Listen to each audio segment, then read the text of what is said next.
Today we celebrate the life of another great Franciscan, Blessed John Duns Scotus. A humble man, he was one of the most influential Franciscans through the century. He was born at Duns in Scotland. He descended from a wealthy farming family, and in later years was identified as John Duns Scotus to indicate the land of his birth. Scotia is the Latin name for Scotland. John received the habit of the Friars Minor at Dumfries, where his uncle Elias Duns was superior. After novitiate, John studied at Oxford and Paris, and was ordained in 1291. More studies in Paris followed until 1297, when he returned to lecture at Oxford and Cambridge. 4 years later, he returned to Paris to teach and complete the requirements for the doctorate. In an age when many people adopted whole systems of thought without qualification, John pointed out the richness of the Augustinian Franciscan tradition, appreciated the wisdom of Aquinas, Aristotle, and the Muslim philosophers, and still managed to be an independent thinker.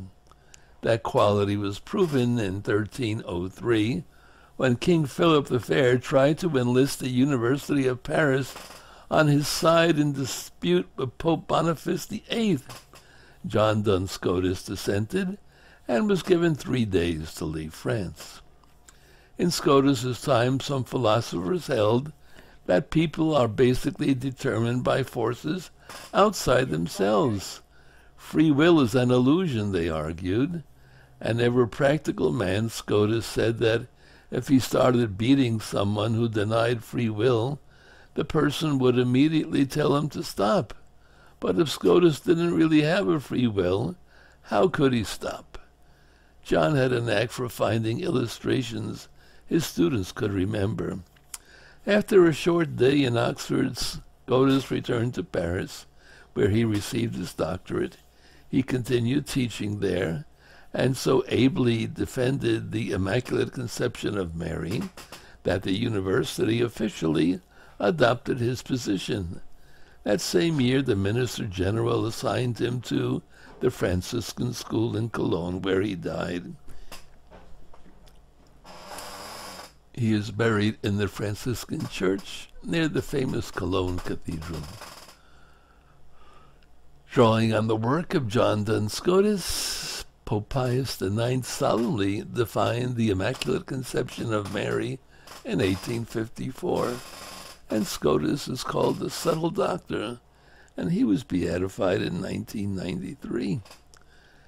A few short notes about John. The English word dunce comes from him, because people were so jealous of his intellectual prowess that they began to make fun of him because they could not understand, so they called him a dunce, but they were the real dunces. And the Immaculate Conception, he came up with potuit decuit ergo fecit. God could do it. It was right that he should do it. Therefore, he did it. And that was his proof for the Immaculate Conception of Mary.